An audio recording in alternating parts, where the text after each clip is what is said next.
Where would we be without our vehicles? Well, the answer to that question is that we'd probably be making very slow journeys from A to B by horse.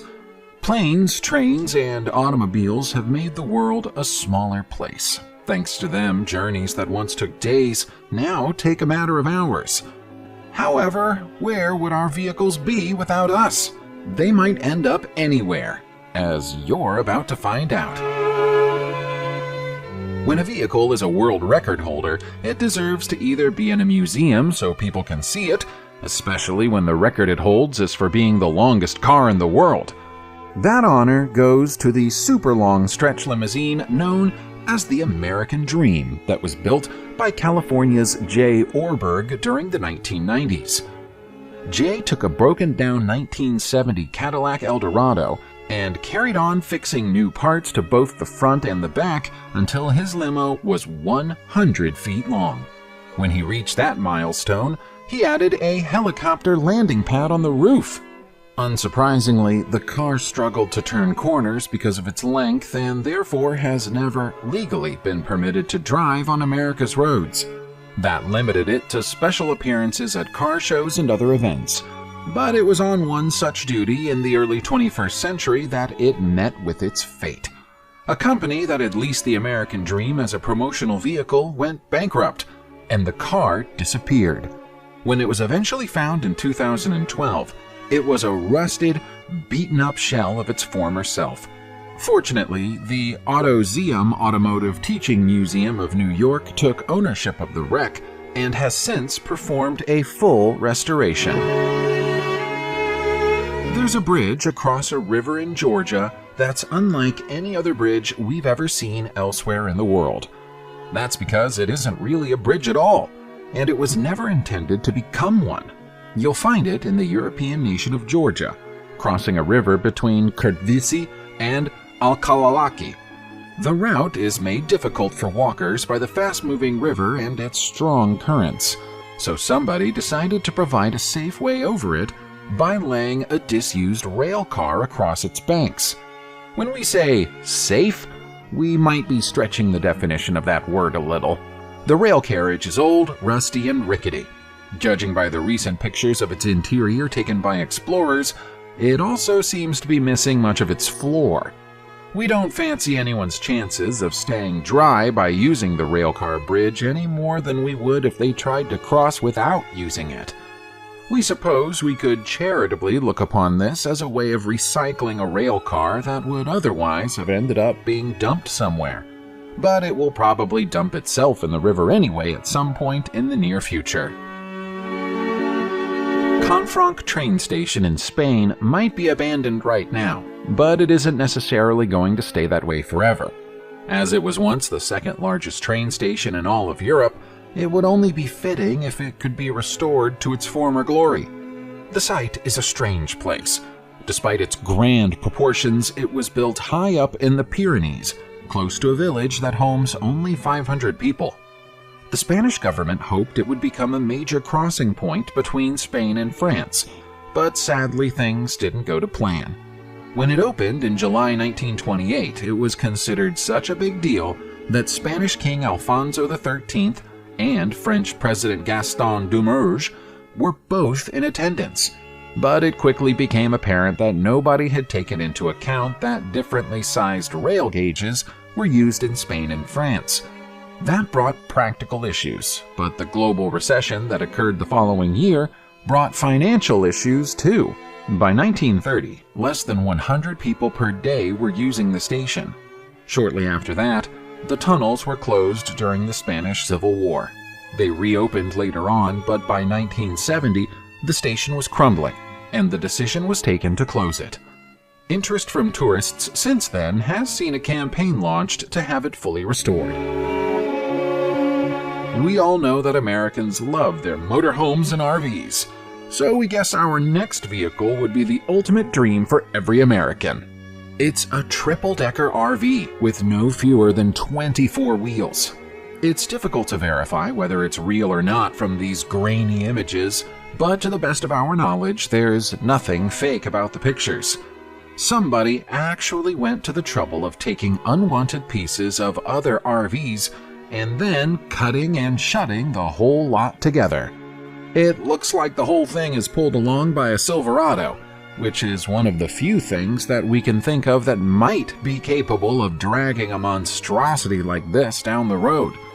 Similar to the American Dream limousine, we imagine that this bizarre creation might struggle to negotiate roads and corners.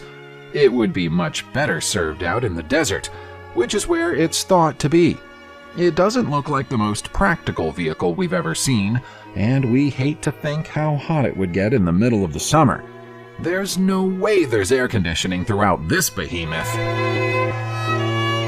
Forests are largely made up of trees. Cars are mostly made of steel.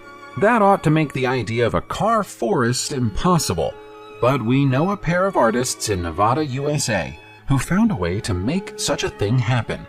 This is the catchily titled International Car Forest of the Last Church in Goldfield, Nevada. But it doesn't look like any church we've been to. To be honest, it doesn't look much like a forest either. It's actually a rough assembly of broken down, graffiti-tagged cars put together by artists Mark Ripple and Chad Sorg, who started off by burying a single car nose first in the sand of the desert, and then started to provide it with companions. There are currently 40 vehicles in the forest, some of which are stacked atop one another, and others buried in the same manner that the first one was. The most impressive and improbable of them is a bus, buried at a seemingly impossible diagonal angle, but somehow managing to remain upright. The artists no longer work together after a creative disagreement, but their creation is still standing and will likely stay that way for decades.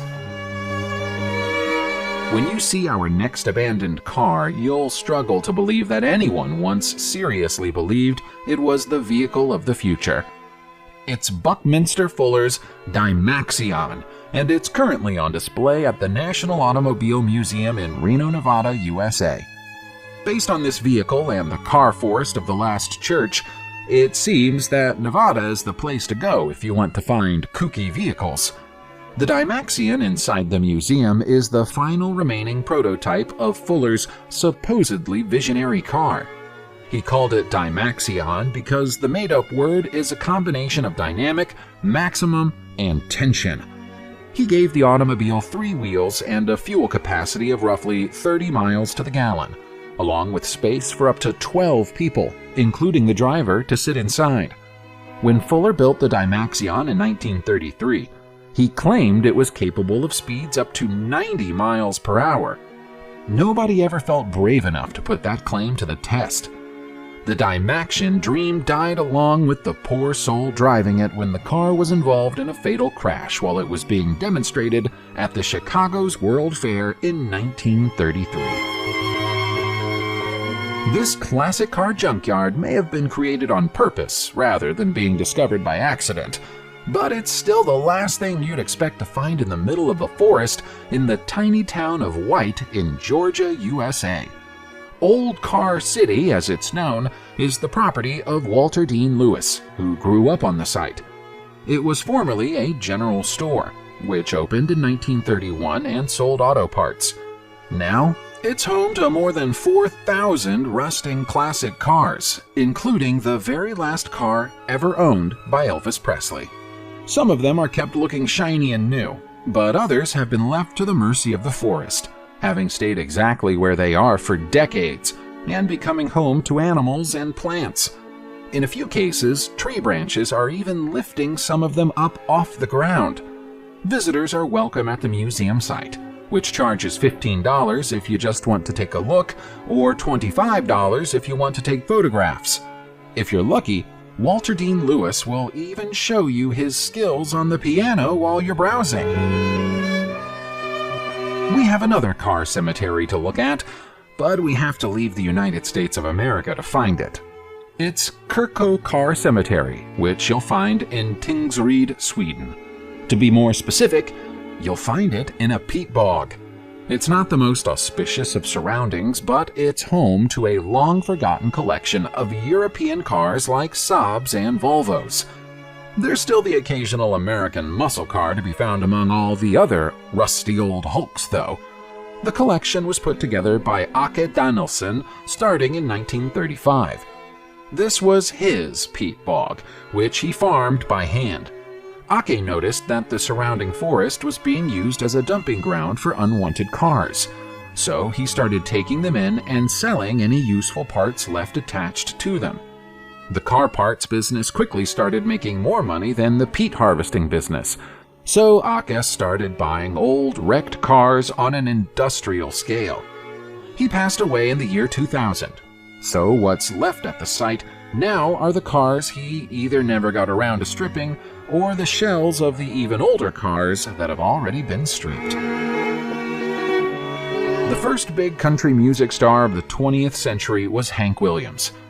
You might have known that already, but you might not have known that when he passed away in 1952 at the age of 29, he did so in the back seat of his car. Doctors never found out what killed Williams, but it's thought that his heavy drinking and his morphine habit probably had something to do with it. Almost everything connected to Williams' short life has a value to collectors, and that includes the blue Cadillac he died in. It's now on display to the public in Montgomery, Alabama, where it goes by the less than subtle name of the Hank Williams Death Car. It's not as out of place an exhibit as it probably sounds when you first hear of it. The exhibit is the centerpiece of the Hank Williams Museum and is surrounded by signed pictures, tour photographs, portraits, and other trinkets and trimmings of the star's all too brief musical career. It might sound a little morbid, but all of the care and attention foisted on it means that this is one of the best preserved 1950s Cadillacs you're ever likely to see. Walking through the desert of Qatar can be a hot, dry, difficult experience. So if you stumbled across a collection of over 20,000 cars, vans, motorbikes, and other vehicles covered in white sand, you might suspect that you're seeing a mirage. This is no mirage, though. It's Al Wukair Scrapyard, and it's where cars in Qatar go if they're impounded or found abandoned, and their owners can't be contacted. On average, cars stay here for a maximum of 4 months, during which every attempt is made to trace the owners. If there's still no contact after those 4 months, the cars are crushed and then recycled. Exemptions might be given for rare or valuable cars, or cars in especially good condition, which are taken for auction when the 4 months are over. It's plain to see from these images that the majority of the cars at Al Wukair don't match that description. They're battered relics that should have been sent to the scrapyard long ago, and the majority of them are never claimed during their 4-month stay. In fact, based on the images, it looks like the scrapyard's owners are a little behind schedule with their supposed 4-month crushing policy. If you've ever seen the Harrison Ford-led 1993 movie version of The Fugitive, you might recall the scene right at the beginning of the film, where Ford's police transport is hit by a train, and both the train and the car go over the edge of a cliff while Ford escapes. The wreckage from that crash can still be found close to the Great Smoky Railroad in Sylva, North Carolina, USA. 1993 was too early for movie producers to use CGI in the same way they would create such a scene today. So the people making The Fugitive decided that the best way to achieve the desired effect was to crash a real car into a real train. The impact tore the car in half and derailed the train. It looks great on the big screen, but the movie crew had no use for the twisted wreckage once they were done filming, so they simply abandoned it where they left it. That was almost 30 years ago, and it still hasn't been cleaned up. The site of the collision is still occasionally visited by fans of the film, but their numbers dwindle as the years pass, and so it's probably high time somebody came and sorted this mess out. For the train enthusiasts among you, Istvántalak train yard in Budapest has to be considered a must-see site, which makes it something of a shame that access is only granted to those who have documented permission from the Hungarian government. To fans of locomotives around the world, the site is better known as the Red Star Graveyard, and it's hiding a few grisly secrets. It's thought that some of the rusting old locomotives stored here were used to transport Jewish prisoners to meet their fate during the Holocaust. The complex was built in the early 1900s as a repair yard, and in the distant southern reaches of the site, there's a repair facility still in operation. But the vast majority of the buildings and engines here are long abandoned and forgotten. The majority of the trains date back to Hungary's Soviet era, hence the Red Star nickname, and were supposed to be repaired before being sent on to the city's railway museum. Sadly, it looks like the work required to make them presentable is never going to be carried out.